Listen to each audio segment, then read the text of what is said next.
So, private owner wagons. A lot of modelers know them as those brightly coloured coal wagons, but how many of us actually know how they were used, where they'd be seen, and just how important they were at various points in history? Right from the start, railways in Britain featured private owner wagons. That is, wagons which weren't owned by the railway companies over whose lines they would operate, but rather by individual businesses and even individual people. This was a carryover from the canals. When Acts of Parliament were passed to allow canals to be built, they often contained clauses preventing the canal company from operating their own boats, in order to stop them from gaining a monopoly over all traffic on their canal. Instead, they would charge a toll to each vessel using their canal, and this system then passed on to the railways. The first private owner wagons were generally of the chaldron type, and usually had very plain liveries of either all over black or unpainted wood, the owner's name being painted on the sides sometimes. Dumb or dead or unsprung buffers were used, usually being an extension of the wagon's wooden frame. This didn't really absorb much of the shock when wagons bumped into each other, but coal is fairly robust, and the speeds involved weren't exactly high at the time. Over the years, various changes would be seen in the construction of railway wagons. The chaldron shape would be phased out, although examples could remain in use right up to the 1960s, and more rectangular wagons would appear, often with longer wheelbases and larger capacities. Axle bearings moved from between the wheels to outside them, allowing for a wider body to sit atop the wheels rather than between them.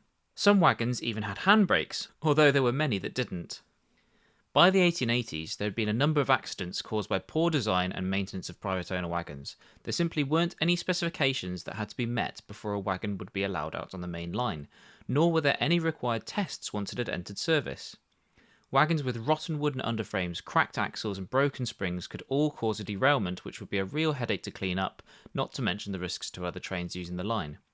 Here's an example of just such an incident. There's a story told by an old railwayman of an engine setting back onto a coal train, coupling up, the pinned down brakes being released, and the engine getting the right of way.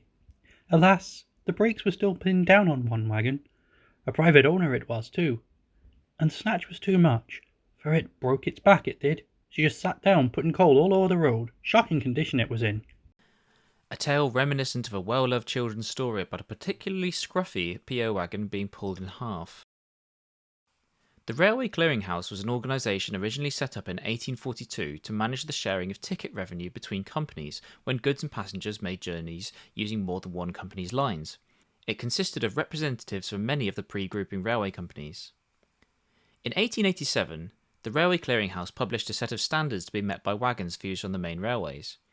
The railway companies would refuse to transport non-standard wagons in their trains, but once a wagon had been accepted by one RCH company, it would automatically be allowed to travel on any other RCH member railway. At this point, the standards were still fairly basic. For example, the buffers had to be a specific height and horizontal position, although there were no requirements for sprung buffers on existing wagons. The wheelbase could be anywhere from 7 feet 6 inches to 9 feet, and a minimum of 2 brake shoes were required, albeit only a handbrake, and no specification of how this was to work. In 1907, these standards were updated. The main change was that the wagons could be slightly bigger, up to 8 feet 6 inches wide, and up to 16 feet 6 inches long for coal wagons. The type of brake gear was also standardised at this time. And a further update in 1912 meant the wagons were also required to have a brake lever on each side. These are the standards seen in the new Rapido trains UK models. So, what are the detailed differences between models of private owner wagons that have come before and the new Rapido 1907 ones? Well, in 1923, a new specification was published by the RCH, this time requiring new build wagons to use oil rather than grease axle boxes, and removing a lot of the other variations that were permissible under previous specifications. Open wagons, for example, were now to be 17 foot 6 inches overhead stops with a 9 foot wheelbase, with a carrying capacity of 12 tons, generally 7 planks for coal, with 5 planks being built for denser goods such as metal ore. Another giveaway of a post-1923 wagon is that the various washer plates on the outside of wooden sole bars were generally no longer used, with individual washers used on the end of each bolt instead. This reduced the need for wagon repairers to stock several large, differently shaped metal forgings such as crown plates. Finally, brake push rods were no longer just 2 metal plates. They were packed with timber to maintain spacing and prevent bending under the forces of braking. There are a couple of other differences, but those are the main ways of telling a 1907 spec wagon from a 1923 spec one. The primary use of open wagons during this period was for moving black diamonds. Coal! The primary fuel of the time, coal dominated steam era railway traffic. There are many different kinds of coal, and what you use it for will influence what you choose to buy. For example, Welsh coal is very liable to break if treated roughly, but it is good for making steam. Northeastern coal is much harder wearing and can be dropped from a great height, making it easy to load onto ships. In addition to this, every sizable railway station would have had a coal yard. Most houses and buildings were heated by wood or coal fires before gas and electricity supplanted them, and coal was available from a local merchant. This merchant would often buy the coal either from a coal producer such as a colliery or a coal factor. A coal factor is essentially a wholesaler. It would almost always have to travel by rail. In fact, it was once a common sight for fully loaded trains of coal to pass each other going in opposite directions. If you model the steam era, the formula for working out how many coal wagons you need is n plus 1, n being the number of coal wagons you currently have. In addition to coal, these were also used for stone, minerals and general goods. In our new range, we've tried to offer a wide variety of liveries and variations from across the country.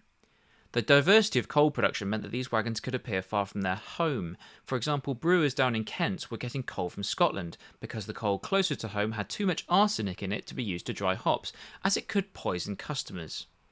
Another example is Lunt's wagon fleet. While based in Birmingham, had collieries in Wales, depots in London, Stourbridge and Wolverhampton, and additional business further north in Chester and Birkenhead.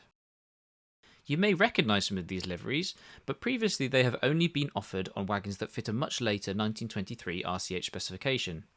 In terms of detail, we have designed these to offer variations on buffers, axle boxes, brake gear, wheels and bodies. Of course, with such variety there are a few compromises, but we hope that these are acceptable to the modeller and that the high quality will make up for it. The two body types are a 5-plank with side doors based on a Thomas Burnett design, and a 7-plank with both side and end doors. This body was designed by Charles Roberts and Company, with the end door having internal pivot bar.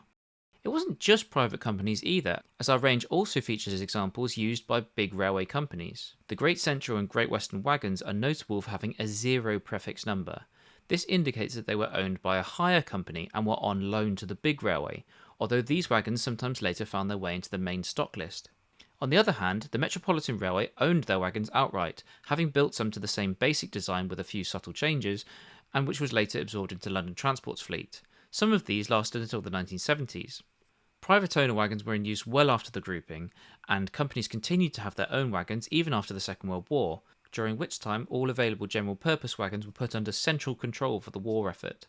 Some wagons that had been put into this group or pool could still be spotted in the early BR period, still wearing their very worn versions of their original owners' liveries. Many surviving 1907 spec wagons during the late steam era were internal user stock, being used in collieries and industry, by this point being too old or decrepit for the main line.